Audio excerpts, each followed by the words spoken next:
And hello, everyone. It's FANzine Live. It's Tom, and we today in the Classic Zines are looking at Pocket Comics, which was published by a gentleman named Victor Gates. It was second printing here, 1987, and like so many 8-page mini comics of the day, this is a nice little anthology. I like this one, and we will talk about it going forward. He has 3 contributors. It's an 8-page mini comic. He has a front cover, a back cover with the kind of editor's column, and then each 2-page spread is its own story. And I think this is a wonderful little example of what you can do with an 8-page mini comic. It's so small, yet there's so much substance to it because Victor went the route of, with the exception of the cover, of course, he went the route of having stories being told. And so for 25 cents, or heck, let's inflate the price now, you're probably looking at 75 cents or $1 for a piece like this. This really is a nice, satisfying read. So, Pocket Comics. I'm going to start on the back because this is the welcome, and this is the first issue, so he's talking about what it could have been. He says it should have been 4-page funnies number 3, but he changed it because it didn't allow for any future growth. He had to work on messing with his printing costs. But here's the part that I really thought was interesting. It says some of the reasons why he changed it from 4-page funnies to Pocket Comics. It says on the concept. Now remember, this is 1986, 87, 86 he did this. He says, right now, there's a revolution going on in the comics industry. Amateur cartoonists aren't waiting around for publishers to decide if their work is worth printing. They're using this mini comic format and modern photocopy technology to publish their own stuff with the U.S. mail as their distributor. Many people are with the U.S. mail as their distributor, many people across the country are discovering and becoming fans of these so-called new wave comics.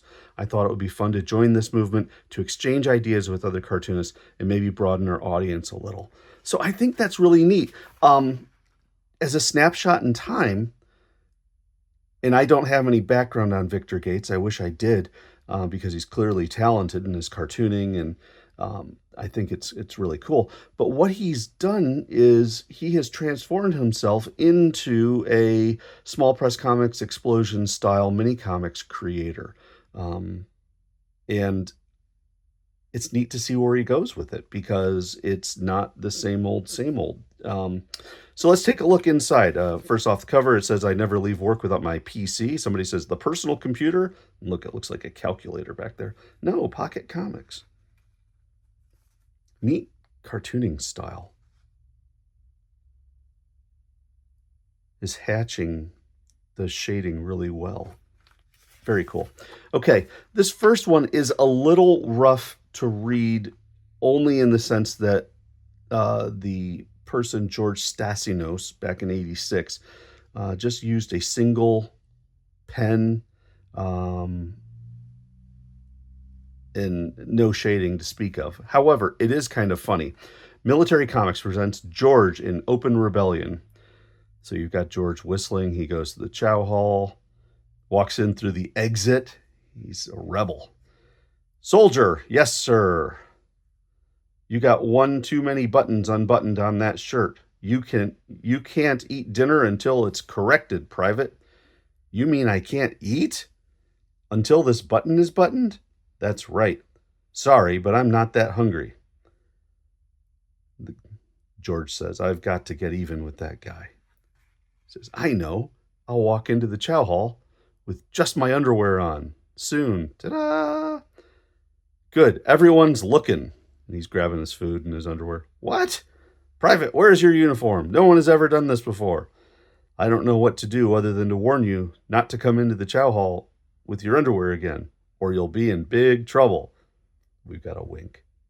Cute little story. So that's the first. This is the second. EQs in Love. And this is a character that I heard was developed for EQ, a children's magazine.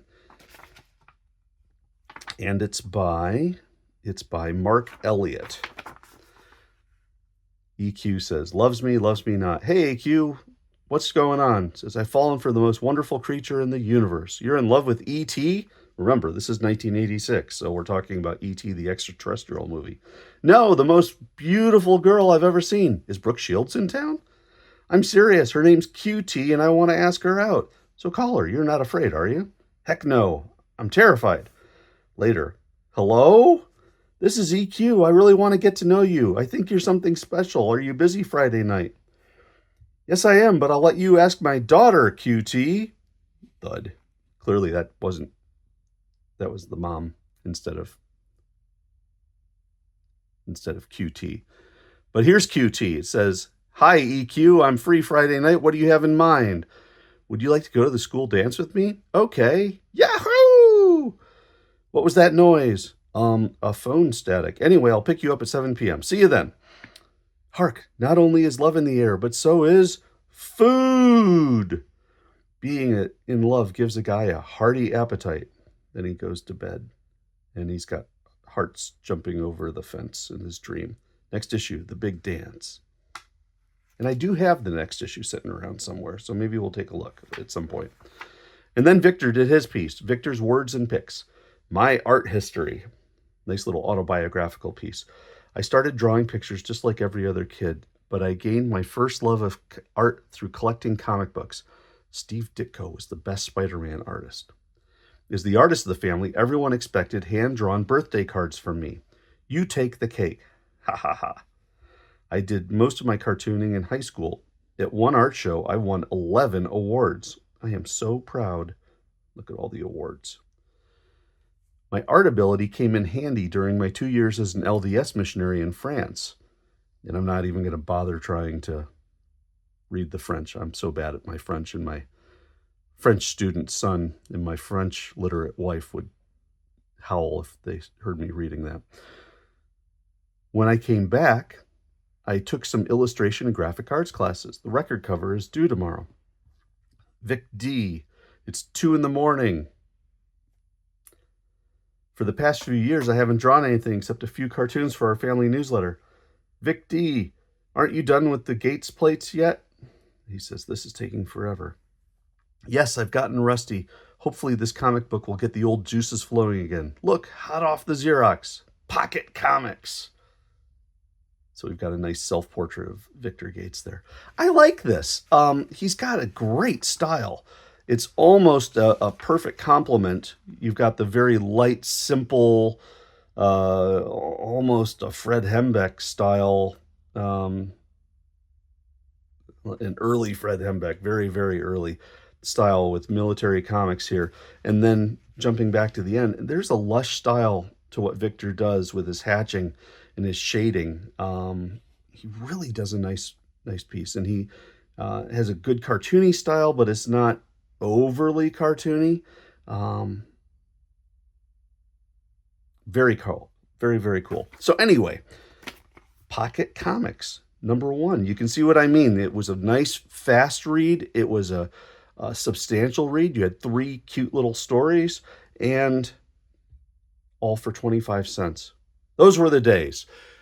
Pocket Comics, #1. Thanks for watching, everyone. I will catch you next time.